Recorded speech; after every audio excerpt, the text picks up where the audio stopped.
Hello students, अब B A second year economics paper first में आज हमारा टॉपिक है डिटर्मिनेंट्स ऑफ इफ़ेक्टिव डिमांड, यानी कि प्रभावपूर्ण मांग के निर्धारक तत्व। इसमें सुनिए, मार्शल के अनुसार कीमत मांग तथा पूर्ति की बाजार की शक्तियाँ निर्धारित होती हैं, जबकि कीन्स के अनुसार प्रभावपूर्ण मांग कुल मांग तथा कुल पूर्ति की परस्पर समानता द्वारा निर्धारित होती हैं। अतः कीन्स के रोजगार सिद्धांत के दो निर्धारक तत्व निम्नलिखित हैं। Number first, aggregate demand function.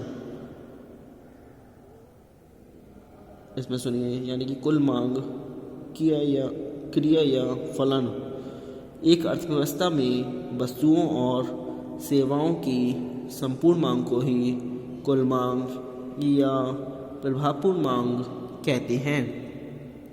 वस्तुओं या सेवाओं की कुल मांग दो कारणों से की जाती है।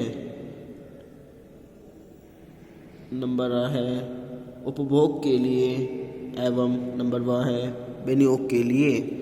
सुनिए, इसमें उपभोग के लिए मांग निजी गृहस्थों द्वारा और सरकार द्वारा की जाती है। निजी गृहस्थों द्वारा उपभोक्ता वस्तुओं की मांग को निजी उपभोग कहते हैं।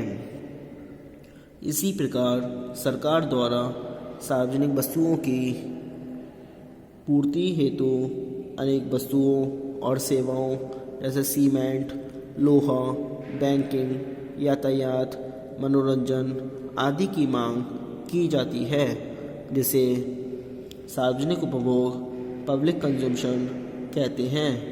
निजी एवं सार्वजनिक उपभोग को मिलाकर ही वस्तुओं एवं सेवाओं की उपभोग मांग का निर्माण होता है।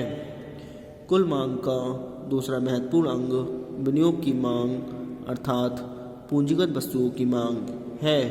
विनियोग की मांग भी निजी एवं सार्वजनिक दोनों ही क्षेत्रों के द्वारा की जाती है।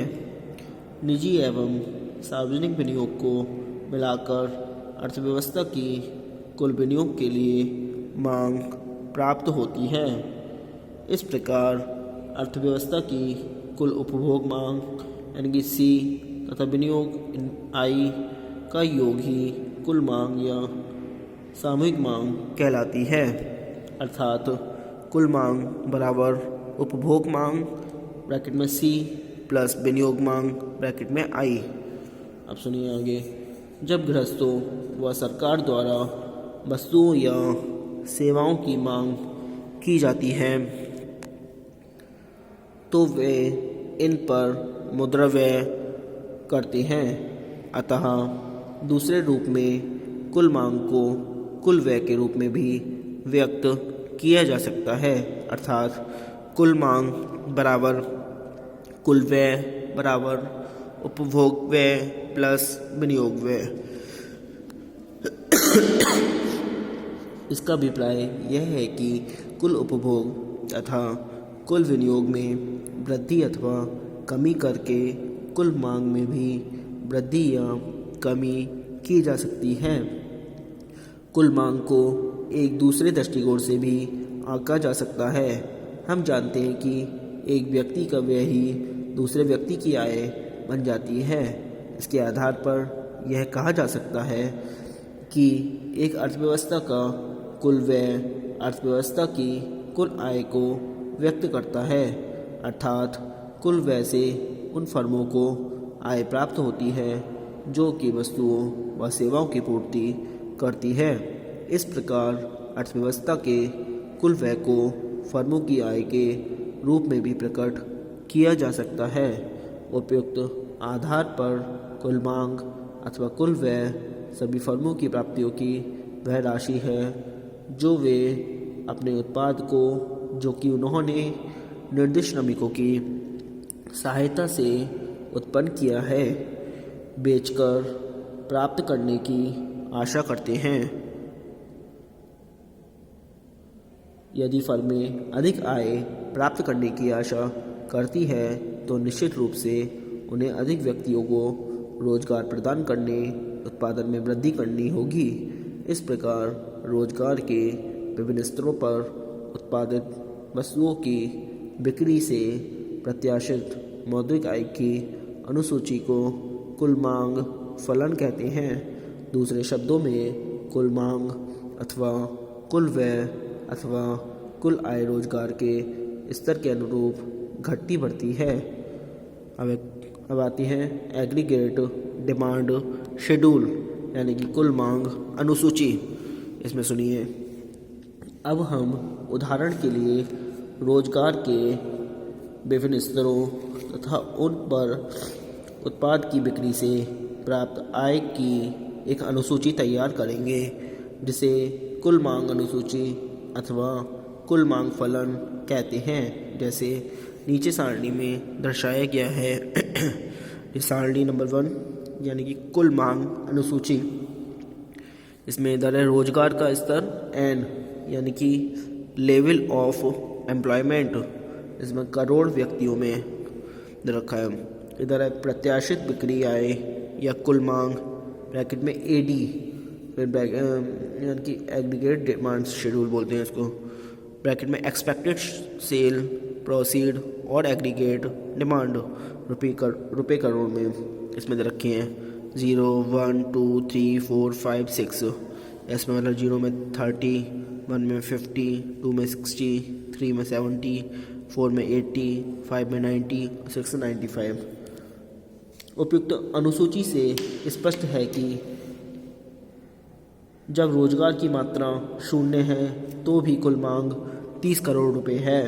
इसका अभिप्राय यह है कि बेरोजगार श्रमिकों को भी अपने उपभोग पर कम से कम 30 करोड़ रुपए खर्च करने की संभावना है। अगर उसकी मात्रा 0 है तो उसे 30 है, उसका 1 है तो 50 है। इसके पश्चात जैसे जैसे रोजगार की मात्रा बढ़ाई जाती है वैसे वैसे कुल प्रत्याशित बिक्री आय भी बढ़ती जाती है। देखो इधर बढ़ रहे हैं तो इधर भी बढ़ ही रहे हैं। अन्य शब्दों में रोजगार की मात्रा N और प्रत्याशित बिक्री आय या कुल मांग कीमत AD में सीधा संबंध है, अर्थात कुल मांग रोजगार स्तर का फलन होता है। अर्थात AD इक्वल F ब्रैकेट में N। अब आता है एग्रीगेट डिमांड कर्व कुल मांग वक्र। कुल मांग अनुसूची को जब वक्र द्वारा प्रदर्शित किया जाता है तो उसे कुल मांग वक्र कहते हैं। अब देखिए जो चित्र देखने हैं, इस चित्र में चित्र 1 में AD रेखा, जो AD रेखा है यानी कि AD रेखा जो वाली AD रेखा कुल मांग रेखा है जो O से आरंभ न होकर उसके ऊपर से आरंभ हो रही है। यहाँ से O से आरंभ नहीं है, इसके ऊपर से आरंभ हो रही है, जिससे यह सिद्ध होता है कि रोजगार का स्तर 0 होने पर भी उपभोग पर व्यय किया जाता है।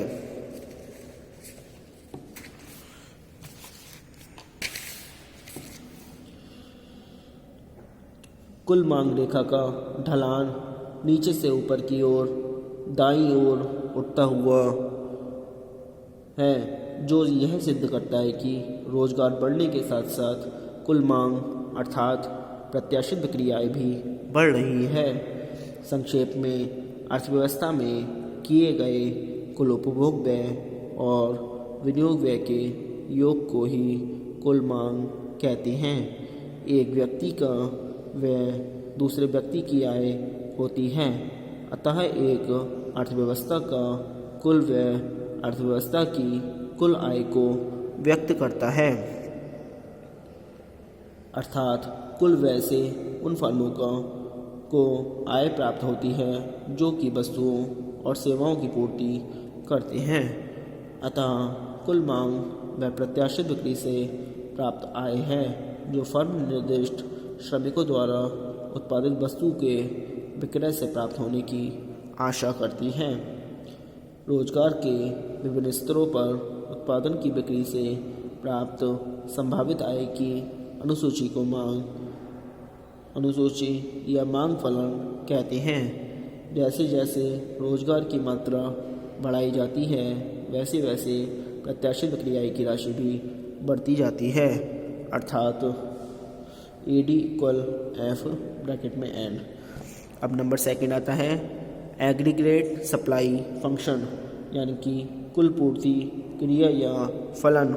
सुनिए इसमें, अब हम प्रभावपूर्ण मांग के दूसरे निर्धारक कुल पूर्ति क्रिया या फलन के संबंध में विचार करेंगे। एक अर्थव्यवस्था में उपभोग एवं विनियोग के लिए उपलब्ध वस्तुओं व सेवाओं की कुल मात्रा को ही कुल पूर्ति कहते हैं। हम जानते हैं कि अर्थव्यवस्था में उत्पादित अंतिम वस्तुओं या सेवाओं के मौद्रिक मूल्य को राष्ट्रीय उत्पाद कहते हैं। अतः यदि अर्थव्यवस्था में उत्पादित सभी वस्तुओं और सेवाओं को उपभोग अथवा विनियोग के लिए उपलब्ध कराया जाए तो राष्ट्रीय उत्पाद राष्ट्रीय आय के समान होगा। अतः कुल पूर्ति बराबर राष्ट्रीय उत्पाद बराबर राष्ट्रीय आय। अब देखिए इसमें एग्रीगेट सप्लाई शेड्यूल कुल पूर्ति अनुसूची। कुल पूर्ति अनुसूची रोजगार के विभिन्न स्तरों तथा न्यूनतम बिक्री राशि में संबंध को दर्शाती है, जैसा कि नीचे सारणी में दर्शाया गया है। अब जो सारणी नंबर 2 कुल पूर्ति अनुसूची, इसमें कुल रोजगार का स्तर रुपये करोड़ में 0 से लेकर 6 तक, और इसमें रोजगार के एक दिए हुए स्तर पर उत्पादन की कुल लागत अर्थात कुल आय रुपये करोड़ में 0, 30, 45, 60, 75, 90, 105। तो इसको बढ़ते हुए उसमें सुनिए इसमें, उपयुक्त सारणी से स्पष्ट है कि रोजगार में वृद्धि के फलस्वरूप कुल पूर्ति मूल्य में वृद्धि होती जाती है। अब आता है एग्रीगेट सप्लाई कर्व कुल पूर्ति वक्र।